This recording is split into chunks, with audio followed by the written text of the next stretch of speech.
So boom, all men are created equal, right?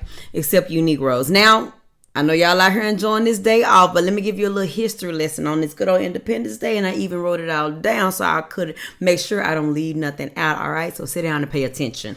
So after those nasty-ass Europeans came to indigenous land in 1492, bringing their diseases and killing a vast amount of people, they decided to settle their colonies, right? So the Portuguese and the Spanish empires were kidnapping people from West and Central Africa, forcing them into labor in South America and the Caribbean. Y'all know about that, right? Now, I know we didn't all start in bondage. I already know that. There were Moors who were already having their civilizations thriving before, it is what it is, but that's a whole nother video. Stay focused. So in 1607, Jamestown was founded, right? Thanks to the British Crown. In 1619, this is where they brought the arrival of the first Africans to Virginia. This included kidnapped Angolians taken from Portuguese slave ships. Now, if you've never watched Queen Nzinga, please go watch it. I think it was on Netflix when I first saw it. And I also dedicated the month of September to her in my calendar, Timeless Roots 2026.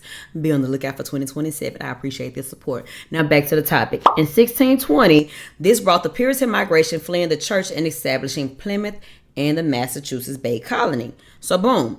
During this time, the colonies grew wealthy, expanded their lands, and established the 13 colonies under the rule of the British government. Now, here's where everything is going to go wrong. See, the colonies were getting taxed by the British and the laws were enforced by appointed governors. Now, white folks was like, no, this ain't it. And they started to rebel against it. So I'm talking about people like George Washington, Thomas Jefferson, James Madison. These patriots weren't down for the oppression, which is crazy because they themselves were oppressing indigenous peoples and Africans. Stay focused. Now, mind you, this is the golden age of Virginia. This was the time when these big plantation homes were being built. Families like the Jeffersons and Washingtons were building their wealth all on the backs of enslaved people. Stay with me. Now, there was a man named Harry. Now, Harry was bought by George Washington in 1763, and Harry was not here for enslavement. George Washington had him working extremely hard from sunrise to sunset, so Harry ran away, right? Where to? Don't know, but George was like, y'all, I'm gonna put out these ads, and y'all need to bring Harry back to me. And so Harry was brought back to George. He was put back into labor, and Harry never let go of the freedom of leaving this motherfucking plantation and finding my own freedom for myself. That's my right. So while this is going on, in 1775, we hit the height of the political crisis that turns into war.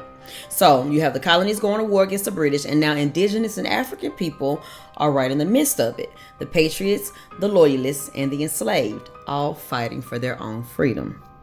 So that same year, there was this battle of Kemp's Landing, where black soldiers were fighting for the loyalists, the British side, and they won. Now, this was something the patriots, they were scared of. They didn't want them black folks to learn how to fight them back. So this guy named Lord Dunmore, he was the royal governor of Virginia at the time. He saw an opportunity. He was like, let's train these black soldiers and teach them how to shoot this musket so we can fight these people. But I'm going to promise them their freedom if they fight for us. And so black people started going on to the British side and started fighting for them, right? So this is where he created the first black regiment in history for the British Army, and they were called the Ethiopian Regiment. Stay with me now. Remember Harry Washington? Well, while George Washington was busy leading the Continental Army, Harry fled again. He was like, fuck this shit. But this time, he fled straight to the British side because the British was like, come fight for me. Y'all give y'all freedom, XYZ. Harry believed them. So he did.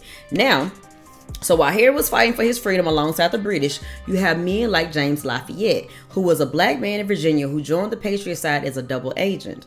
Now, everyone had a different strategy on how they wanted to obtain their freedom. No judgment. So while the war was going on from 1775 to 1783, there were two completely different fights happening. One was for the fight for independence from Great Britain by the Europeans, and the other was the fight for true freedom by the indigenous and Africans from European colonies.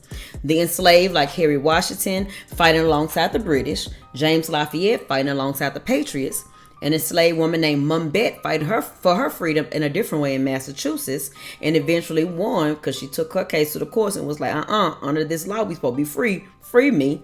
So they had no other choice but to do it. And then we had Abraham Skipwith, who became the first black man to write a petition for his own freedom, and he won.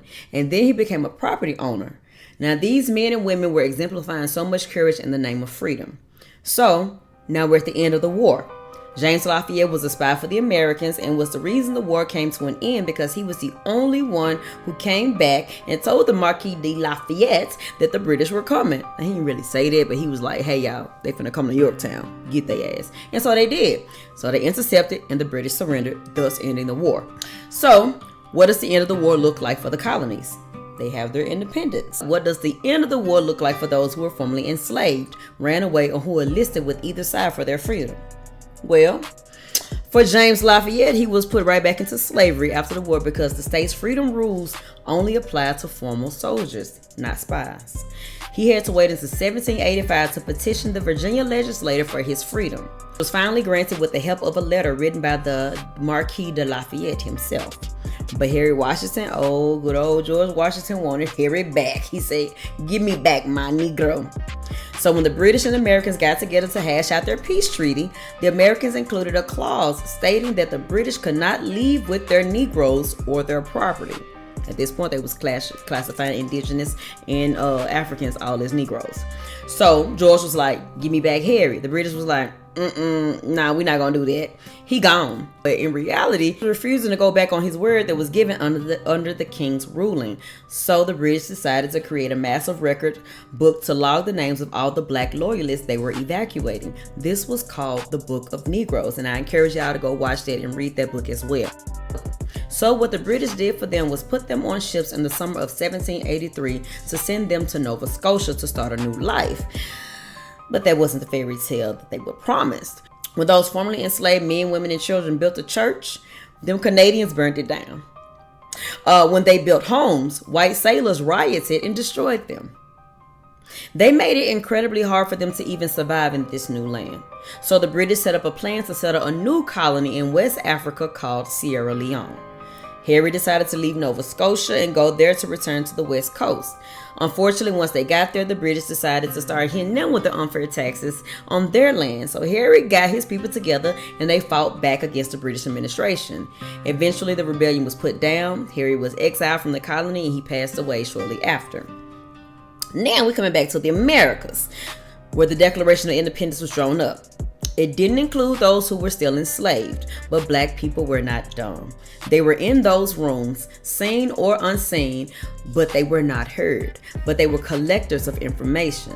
While they were serving these folks their tea, they was also getting the tea as well. So this created real fear in white society. In Richmond, Virginia, Abraham Peyton Skipwith successfully purchased his own freedom, his wife's freedom, and his granddaughter's freedom. But unfortunately, he was not able to secure the freedom of his children. This was incredibly bittersweet for him. In 1793, he became one of the very first black men to own property in Richmond, building his own cottage. And in 1797, he wrote his legal will to pass down his home and his wealth to his family, including those who were still in bondage. Oh, that just gave me chills, Lord. He was the first black man documented to do this, and his legacy laid the foundation for what would later become the historic Black Haven of Jackson Ward. The pursuit of life, liberty, and happiness is what Abraham, James, Mum Bett, who later changed her name to Elizabeth Freeman after getting her freedom baby, and Harry Washington fought for, under the cruel injustices of the American government. So, as we remember to honor those founding fathers, remember our black revolutionaries who fought for their freedoms from the bondage of those who claim to believe in the equal rights for all men. Happy European Independence Day.